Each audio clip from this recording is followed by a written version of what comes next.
fazer um experimento. Minha esposa tá chegando. Eu não sei o tema do vídeo que eu vou... Hoje.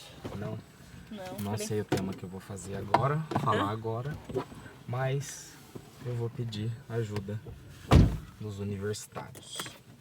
Amor, vou gravar um vídeo de 10 minutos falando sobre algum assunto que você vai me falar. Quê? Qual assunto você quer que eu fale no vídeo? Não sei. Pegou de surpresa. Eu sei, é por isso mesmo. Deixa eu pensar a palavra. O desafio que é educar um ser humano. Educar ele pra vida. Desafio que é educar o ser humano pra vida. Vamos lá. Educar uma criança. Muita gente acha que para educar uma criança a gente tem que transmitir conhecimentos e moldar ela da forma que a gente quer. A melhor forma de educar um ser humano, no meu entendimento, é você fornecer todas as ferramentas necessárias para que esse ser humaninho desenvolva suas habilidades, suas capacidades. E se pudermos fazer isso causando o mínimo de dano possível, o mínimo de trauma possível, é melhor. Por exemplo, quando eu era pequeno, eu gostava de ler. Eu tinha lá meus 12, 13 anos e eu gostava de ler. Meu pai achava isso bobagem. Ele preferia que eu saísse fora de casa e fosse jogar bola, como uma criança normal. Isso não foi ruim, só que também não foi muito bom. Eu poderia ter desenvolvido mais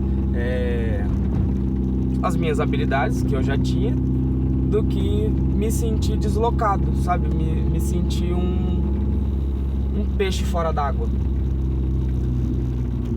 O maior desafio que eu tenho visto em relação aos meus filhos, o Bento principalmente, que é o mais velho, é que ele é muito parecido comigo. Então a gente vive entrando em atrito. E é uns atritos que eu não sei lidar. E eu deveria saber, porque o adulto da relação sou eu, né? Eu deveria ser o cara que sabe direcionar ele pro melhor caminho possível e ensinar ele a lidar melhor com as emoções dele. Só que aí que tá, eu também tô em processo de aprender a lidar com as emoções. E uma das coisas que eu tenho percebido é que muitas das emoções que eu tenho nem sempre vem de mim.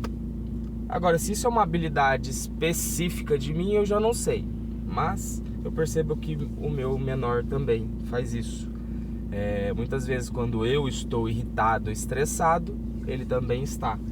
Muitas das vezes que eu estou animado, contente e, sabe, chego em casa pulando e causando uma algazarra e tudo mais, ele entra na onda. Ou seja, isso me faz pensar que talvez grande parte das coisas que nos incomoda nos nossos filhos tá vindo da gente mesmo.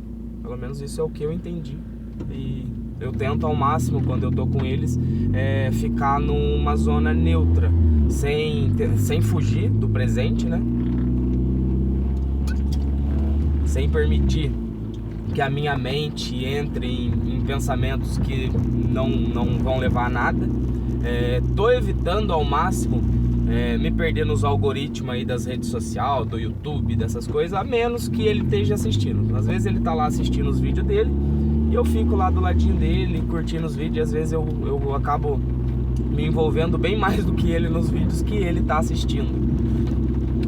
Mas basicamente, num resumo que não vai ser tão breve, porque eu ainda tenho uns 5 minutinhos para falar. Se a gente, ao invés de querer fazer os nossos filhos seguirem os nossos passos, realizarem os nossos sonhos, cumprir com alguma missão que nos foi dada e não tivemos capacidade de cumpri-las na nossa vida, não transferir esse peso para as crianças, eu acredito que vamos ter seres humanos muito mais habilitados a viver nessa terra com mais amor, com mais cuidado, com mais discernimento. Porque muitas das coisas que eu aprendi depois que eu virei pai, eu aprendi com ele.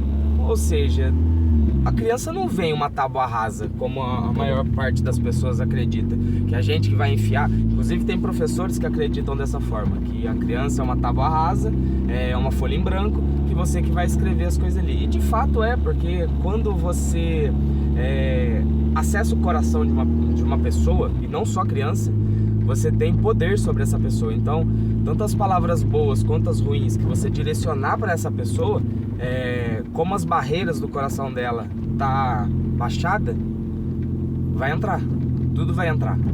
Palavra boa, palavra ruim, a palavra que edifica, a palavra que destrói, e ela vai levar isso como se fosse realmente dela. Vai carregar para ela as palavras que você lança. Então,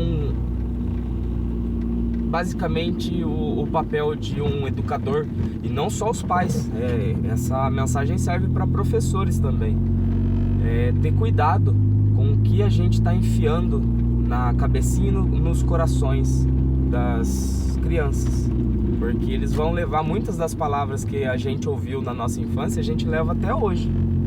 E a maioria das vezes era de pessoas, aquelas figuras de autoridade, por exemplo, pai, professor, padre, a mãe também, mas a mãe é um solo meio que